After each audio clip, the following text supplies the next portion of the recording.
विभिन्न राज्यों की 47 विधानसभा क्षेत्रों में उपचुनाव की तैयारियां शुरू हो चुकी हैं। 13 नवंबर को होने वाले मतदान के बाद 23 नवंबर को चुनाव के परिणाम घोषित कर दिए जाएंगे। जी नमस्कार दोस्तों, मैं हूं बीडी निजामी और आप देख रहे हैं न्यूज T20। हम आज बात करेंगे छत्तीसगढ़ की एकमात्र सीट रायपुर दक्षिण, जहां पर 13 नवंबर को उपचुनाव होने हैं। रायपुर दक्षिण के लिए भारतीय जनता पार्टी ने आज सुनील सोनी के नाम की औपचारिक घोषणा कर दी है। पूर्व सांसद और पूर्व महापौर रहे सुनील सोनी टिकट के सबसे प्रबल दावेदारों में से एक थे। भारतीय जनता पार्टी ने बिना किसी विलंब के उनके नाम को हरी झंडी दिखा दी, जबकि कांग्रेस को अभी अपने प्रत्याशी का चयन करना बाकी है। आपको बता दें कि 19 अक्टूबर से नामांकन फॉर्म मिलने शुरू हो गए हैं और 25 अक्टूबर नामांकन पत्र जमा करने की आखिरी तारीख है। पहले दिन कुल 8 लोगों ने नामांकन फॉर्म लिया है और इस दौरान कांग्रेस की ओर से भी एक नामांकन पत्र लिया गया है और ये नामांकन फॉर्म लिया है नगर निगम के सभापति प्रमोद दुबे ने, जो कि कांग्रेस की तरफ से टिकट के बहुत बड़े सशक्त दावेदार हैं। प्रमोद दुबे की दावेदारी की बात करें तो वो अन्य किसी भी दावेदार के मुकाबले ज्यादा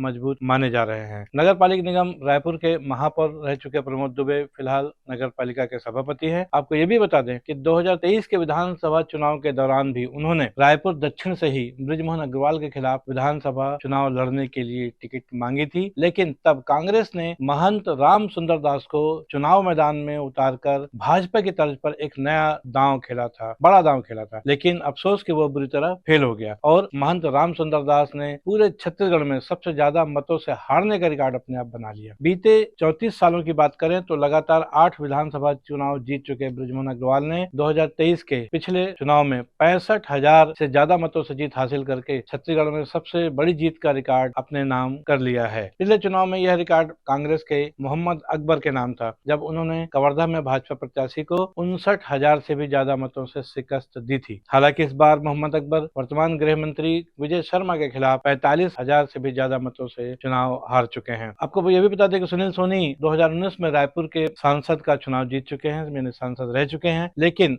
हमेशा कुछ नया करने वाली भारतीय जनता पार्टी 2024 में लोकसभा चुनाव में उनके स्थान पर बृजमोहन अग्रवाल को पहली बार लोकसभा चुनाव के मैदान में उतारा था और बृजमोहन अग्रवाल ने कांग्रेस के प्रत्याशी विकास उपाध्याय के खिलाफ शानदार जीत दर्ज करके संसद जाने का रास्ता साफ कर लिया था। रायपुर दक्षिण से सुनील सोनी को भाजपा प्रत्याशी बना दिए जाने के बाद अब कांग्रेस की बारी है। कांग्रेस की ओर से अब तक जो 4 नाम प्रमुख रूप से चल रहे हैं उनमें प्रमोद दुबे के अलावा कन्हैया अग्रवाल, सत्यनारायण शर्मा और राजीव बोरा के नाम भी चर्चा में है। छत्तीसगढ़ के 2023 के विधानसभा चुनाव में अप्रत्याशित हार और प्रदेश की सत्ता से बाहर हो जाने के बाद कांग्रेस 34 सालों बाद रायपुर दक्षिण की सीट जीतने के लिए बेचैन नजर आ रही है। बृजमोहन अग्रवाल के चुनाव लड़ने के दौरान न तो भारतीय जनता पार्टी की तरफ से किसी अन्य की दावेदारी होती थी और न ही कांग्रेस की तरफ से जल्दी कोई लड़ने को तैयार होता था और जिसने भी बृजमोहन अग्रवाल के खिलाफ चुनाव लड़ा उसे सिर्फ हार का मुंह देखना पड़ा। बीते 4 चुनाव की अगर बात करें तो बृजमोहन अग्रवाल के खिलाफ 2008 में योगेश तिवारी कांग्रेस के प्रत्याशी थे, 2013 में महापौर थी किरणमयी नायक, 2018 में कन्हैया अग्रवाल चुनाव हार चुके हैं। 34 सालों बाद यह पहला मौका है जब सांसद बन चुके बृजमोहन अग्रवाल की जगह किसी नए प्रत्याशी के रूप में सुनील सोनी को विधानसभा की टिकट दी गई है। सवाल यह है कि पहले विधानसभा और फिर लोकसभा चुनाव में बुरी तरह पराजित रही कांग्रेस क्या 34 साल बाद बृजमोहन अग्रवाल का